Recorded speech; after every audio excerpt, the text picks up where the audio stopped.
Assalamualaikum warahmatullahi wabarakatuh.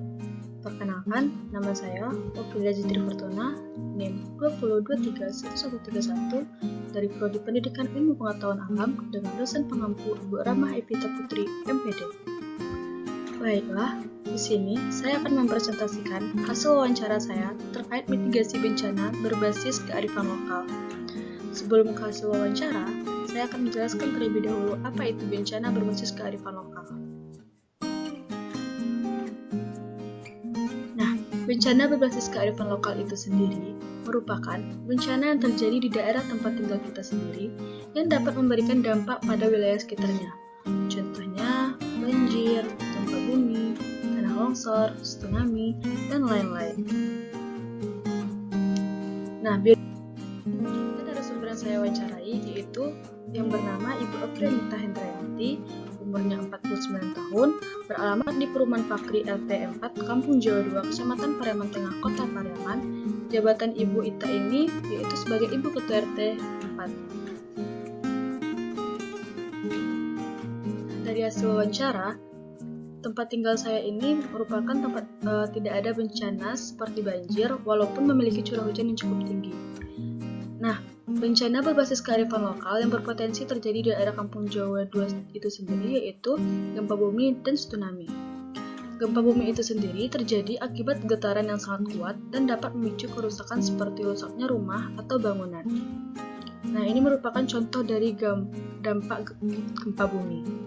Begitupun dengan tsunami, terjadi akibat gelombang besar yang terjadi karena adanya gangguan yang terjadi di dasar laut.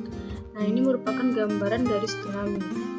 Nah, Kota Pariaman ini merupakan daerah zona merah kawasan rawan bencana, terkhususnya Kampung Jawa 2, karena daerah Kampung Jawa 2 ini merupakan daerah yang dekat dengan pantai.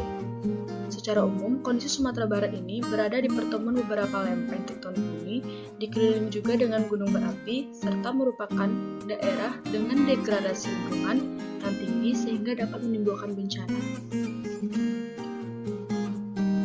Upaya mitigasi yang dilakukan oleh pemerintah setempat yaitu yang pertama, melakukan penanaman pohon seperti pohon pinago, kelapa, dan bakau di sepanjang pesisir pantai. Hal ini bertujuan untuk dapat meminimalisir terjadinya tsunami di daerah sumber, terkhususnya Kota Pariaman. Yang kedua, melakukan penyuluhan terhadap masyarakat setempat tentang siaga menghadapi bencana alam seperti gempa bumi dan tsunami. Hal ini bertujuan untuk mengupayakan kegiatan-kegiatan yang dapat mengurangi dampak dari risiko bahaya bencana yang terjadi. Yang ketiga yaitu memasang rambu-rambu evakuasi yang mengarahkan ke tempat yang lebih aman atau dataran lebih tinggi, di mana masyarakat diharapkan dapat mengetahui arah jalur evakuasi dan titik aman sebagai tempat kumpul apabila terjadi bencana. Selanjutnya, terkait hasil wawancara. Tindakan terkait yang dilakukan oleh pemerintah Kota Pariaman sudah tepat dalam upaya mitigasi bencana, yaitu dengan adanya penanaman pohon di pesisir pantai bertujuan untuk menahan gelombang air laut sehingga dapat meminimalisir terjadinya tsunami. Dan dengan adanya penyuluhan dari BPBD dan Kelurahan Kampung Jawa 2 dapat meningkatkan pengetahuan dan mengurangi risiko dari bencana, serta pemasangan rambu jalur evakuasi sebagai petunjuk arah ke daerah yang lebih aman dan titik kumpul evakuasi.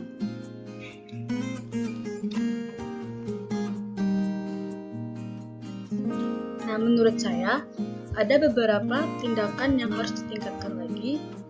Yang pertama yaitu selalu mengingatkan masyarakat pantai dengan patroli agar berhati-hati ketika bermain ombak di pantai, khususnya Pantai Pariaman. Yang kedua yaitu penyuluhan kepada masyarakat yang masih kurang terhadap upaya mitigasi bencana. Nah, di Kota Pariaman ini terbilang masih jarang untuk melakukan penyuluhan. Sebaiknya dilakukan penyuluhan dalam setahun itu 2 kali, agar untuk mengingatkan dan siaga dalam menghadapi bencana.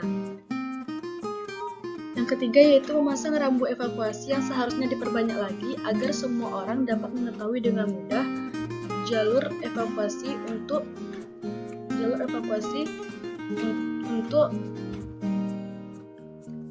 mencari titik aman jika terjadi bencana. Selanjutnya yaitu Masyarakat sebaiknya diikutsertakan untuk mengikuti pelatihan dari BPBD langsung terkait pelatihan siaga bencana. Nah, itulah presentasi saya mengenai hasil wawancara dengan Ibu Afrenita.